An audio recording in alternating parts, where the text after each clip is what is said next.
let's bring in the last quarterback for the Cleveland Browns to beat the Pittsburgh Steelers in Pittsburgh. Thanks for spoiling the first question. In the regular season. In the regular season. Yeah. That is the one, the only Mr.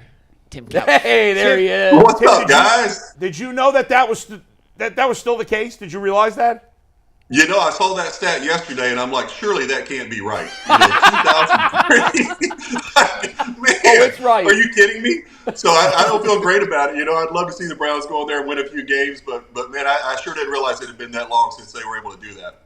I mean, that's just some of the stats with the Steelers here in Cleveland, or Steelers period. Well, the against one the Browns. you've been reading all week. Tell Tim that stat. Yeah, Tim, the Browns haven't finished ahead of the Steelers in the standings since 1989. 1989? 1989. Wow. Yeah. My goodness, I didn't realize that. I know. I saw 10 another years stat before you were about drafted. Yeah, that's crazy. I saw a stat the other day about Roethlisberger's record against the Browns, and I guess he was like the winningest quarterback in Browns Stadium. Yes, that's true. So, I mean, the numbers are just ridiculous, man. That is crazy. You know what? Tim Couch was 11 the last time the Browns finished ahead of the Steelers in the standings. That's disrespectful. That's nuts. That's just ridiculous. That's nuts. Okay, is this the year, Tim? Is this the year the Browns finish ahead of the Steelers? You know, from what I saw in week one, I would have to say, yeah. You know, the improvement on the defensive side of the ball with Jim Schwartz coming in, the way he's changing things up. Guys, it looks different than last year, right? You know, we were sitting here last year in week one talking about, you know, there's no communication, there's blown coverages, we're not getting pressure on the quarterback, we can't stop the run. And what we saw in week one against a very good offensive football team was the exact opposite of that. You know, we saw defense creating havoc on a really good quarterback, making him, you know, they held him to 80 whatever yards passing, which is phenomenal. I know the weather played a little bit of a role in that as well, but this defense looks much improved. And, you know, offensively, I think we're going to be a lot better as well. I think DeShaun's going to have a big year. Obviously, we're going to be able to run the football with that offensive line and Nick Chubb. So hopefully this is a year that streak ends, and we don't have to say it's been since 2003 anymore. Tim, I know we want to look ahead of the Steelers, but I have to – this could be a really stupid question, but I'm going to ask you anyway. Against the Bengals, neither team was expecting it to rain. And it didn't rain that hard. It wasn't a monsoon by any means, but it clearly affected both teams. Does it matter as a game plan as a quarterback because my theory all week has been, well, neither team prepared for it, neither team expected it, so then when it rained, neither team knew how to handle it. But obviously you played in the rain before, and it just felt like the second half game plan was different. Am I nuts, or is that a thing? If you're not expecting it to rain and you set up a game plan for clear skies and then all of a sudden it rains all day, can it have that big of an impact? Because I don't understand how that light of a rain could have impacted both teams as much as it seemed to.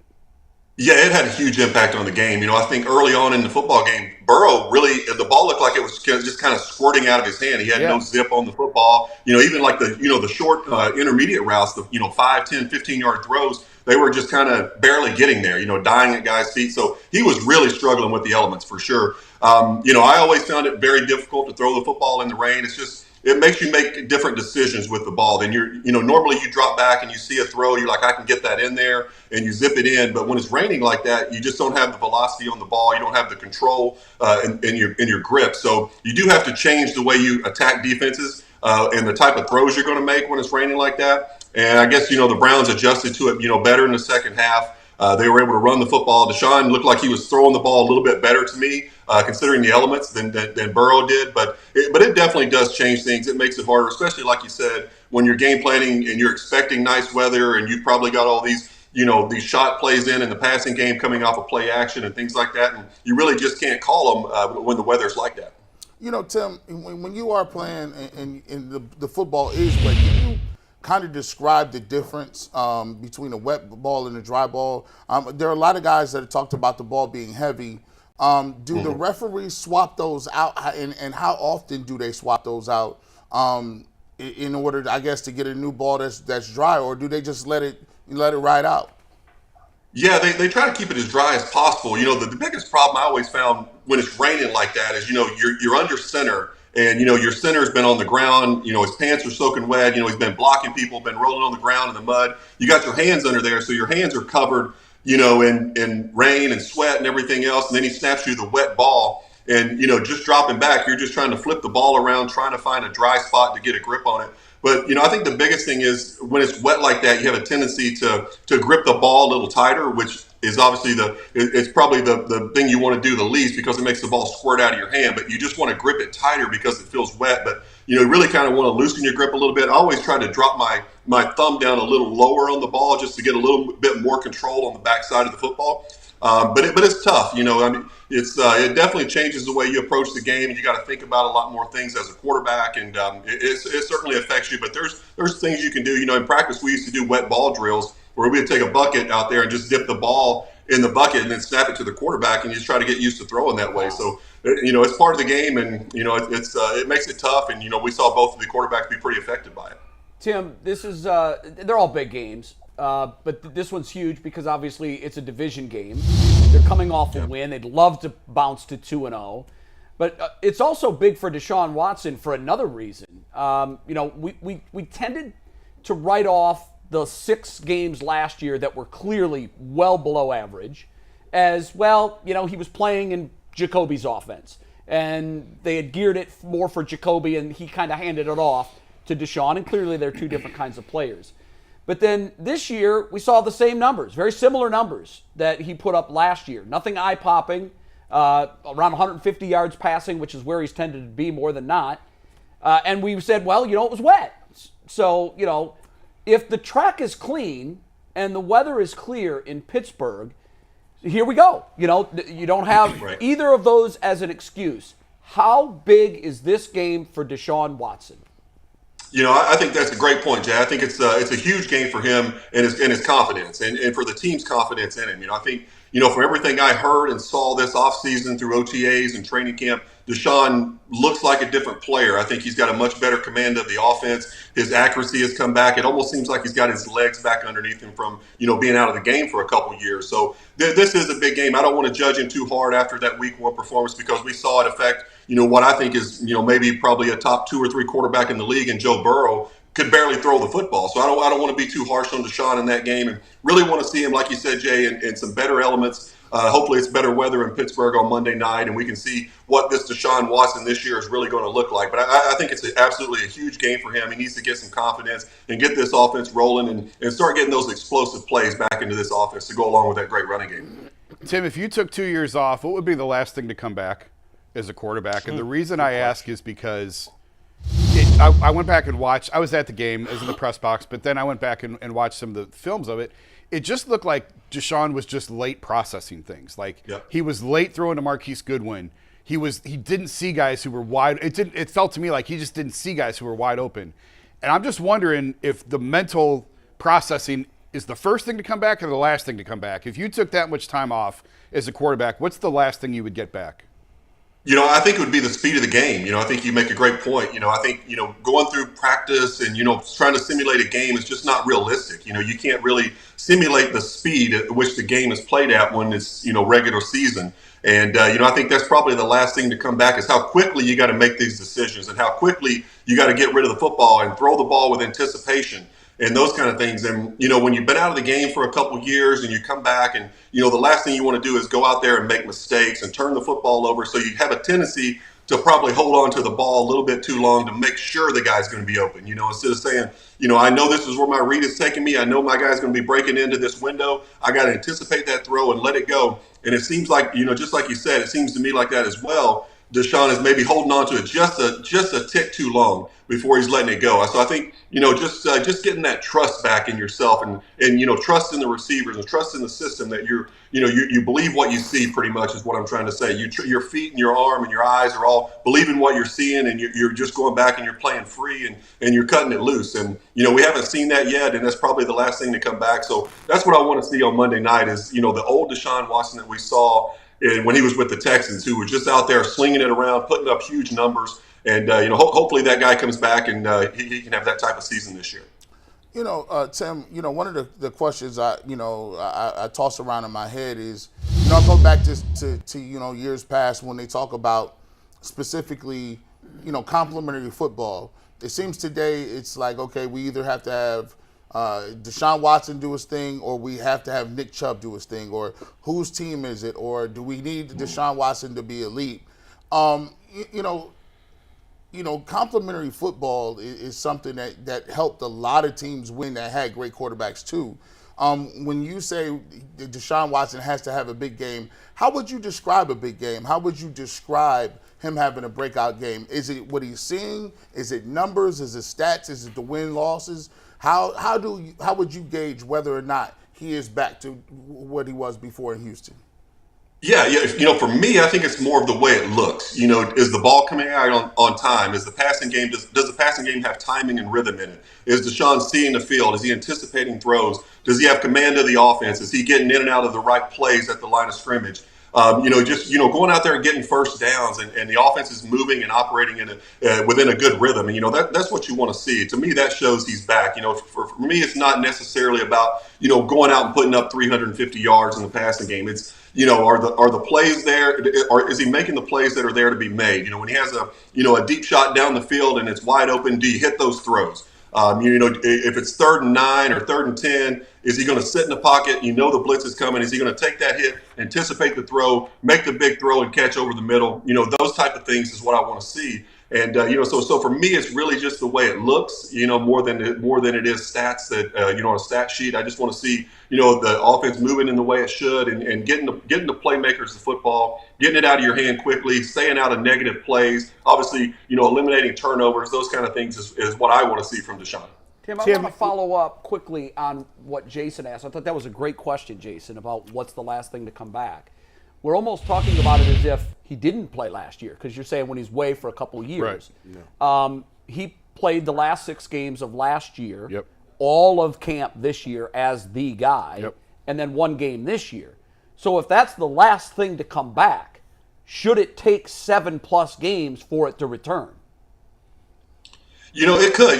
He was out of the game for a while, and I think more for DeShaun. I think it was probably, and I've never been in those shoes that he had to go through. With all the the stuff he had to deal with off the field, of people saying things about him, attacking him as a person. So that has to take a toll on you mentally. So where does he? How does he get himself back on the field and believing in himself and feeling good about the person he is and the player that he is? So I think he dealt with more than just it wasn't like he had an injury and he was coming back and this guy he was dealing with a lot of stuff off the field that had to attack him emotionally. People were attacking his character and those kind of things. So I think that probably plays a toll in it. And I think just now he looks more confident to me. I think watching him in the offseason and, the things he's doing with the guys and taking them, working on their own, away from camp and stuff like that, taking the receivers and working and just trying to get a feel for the guys and get everyone on the same page within the offense. So, for me, I think it's, more for DeShaun's confidence as, it is anything. And I think once he gets his confidence back, he starts believing in himself. And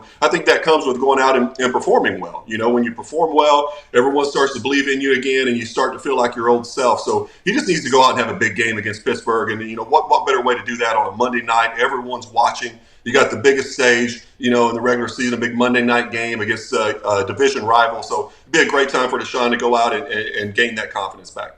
Tim, G referenced Nick Chubb in his question to you as well. And we've talked a lot about DeShaun Watson. But part of it, the Browns in recent years have never really thrown to the backs all that much, not as much as they could. It's a good weapon that a lot of teams use.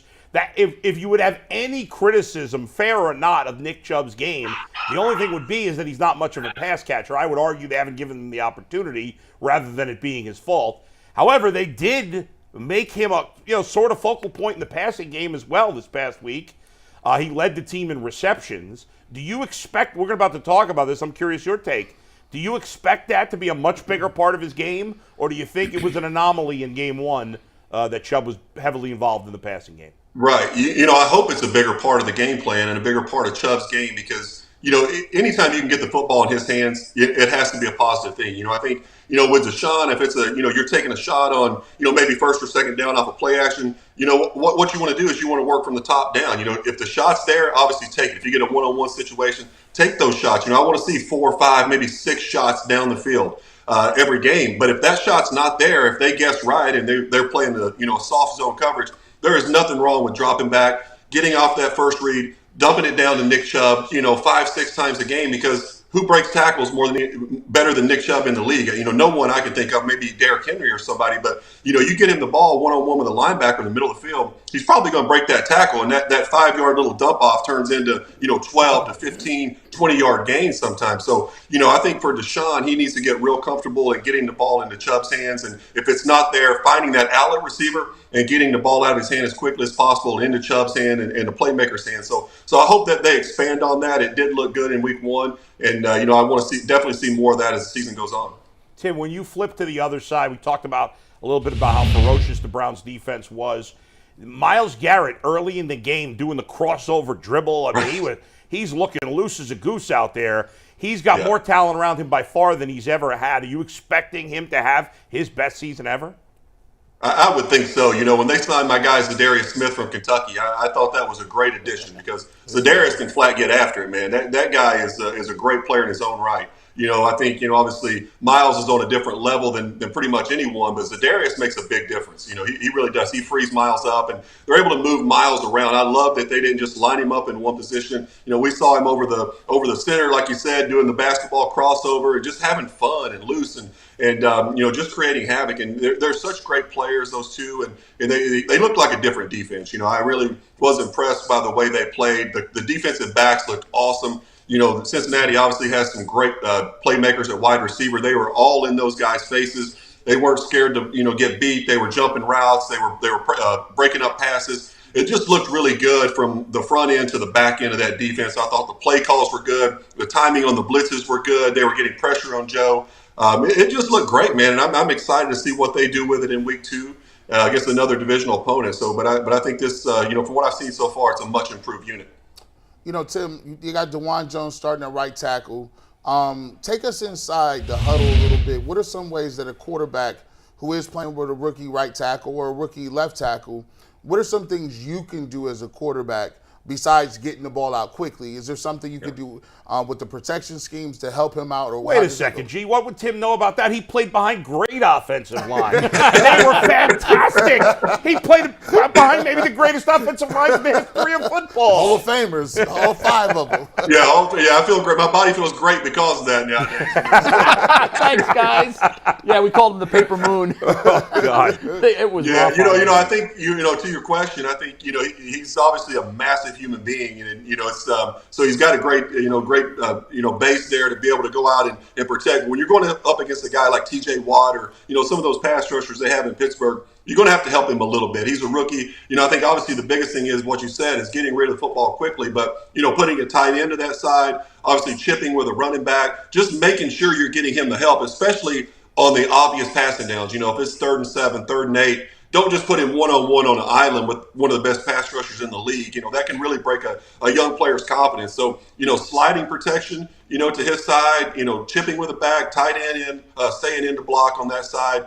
Just those kind of things, I think, just to kind of help him, especially early in the game when they come out fired up. That stadium is super loud. And, those kind of things in this obvious passing downs. I think you help that rookie out as much as possible. I will say this, Tim. Baker was good at this. Changing his cadence up. Baker was great on the hard count, changing it up. He got a lot of people to jump. I don't know if DeShaun has that in his repertoire, but that's one thing that helps out a lot too. It does help. That's a great point. Yeah, I forgot to mention that. Your cadence is, it's a little tougher on the road with the crowd noise because you can't, they can't really hear you that well anyway, and a lot of times you're going on a silent count. But your cadence is very helpful in those situations for sure. Aaron Rodgers, great at it, just absolutely great at Yes, it. Okay, yeah. Before we let you go. I think I know where you're leaning, but is this the first time since you did it in 2003 that the Browns go into Pittsburgh and come home with the win in the regular season? I really think it is. I just don't think Pittsburgh has the offensive weapons right now to keep up with Cleveland. I think this defense will go in there. They're going to keep it to a low-scoring game. I think DeShaun has a good game. I think Chubb's able to establish the run, and I think finally – we can say they haven't won a game there since 2003. I think this is the year that they get over that hump. They win a game on the road, regular season game on the road in Pittsburgh, and the streak is over. So DeShaun Watson can join you in the very exclusive club. There you go. Since the 22nd. Thanks, Tim. Tim, great stuff. Wait, no, before we go, Tim, we got one true or false question. Steelers-Browns history. Are you ready to play a one-question round of true or false with us? Yeah, let's do it. I'm ready. True or false, Tim? Ben Roethlisberger has more career passing yards versus the Browns than Otto Graham, Bernie Kosar, and Brian Sipe have combined against the Steelers. True or false? Ooh, God, I'm going to have to say false on that one. Tim? You got it right. If a one-question answer was enough to take the belt, you would win because that is correct. The trio has slightly more than Ben Roethlisberger does by himself. We do true and false every Wednesday with Tyvis, and this week Tyvis was our champion. But Tim, because Tyvis did not go 100%, I am now retroactively awarding you the championship belt for your Tyvis, 100% somewhere Tyvis is offended. I'll take it, man. I'll take it. Now. Thanks, Tim. Tim, great stuff. Thanks, All right, man. We'll see appreciate you it, guys. next Good to week. be with you. Yep, enjoy Sounds the game. good. Thanks, guys. Welcome back.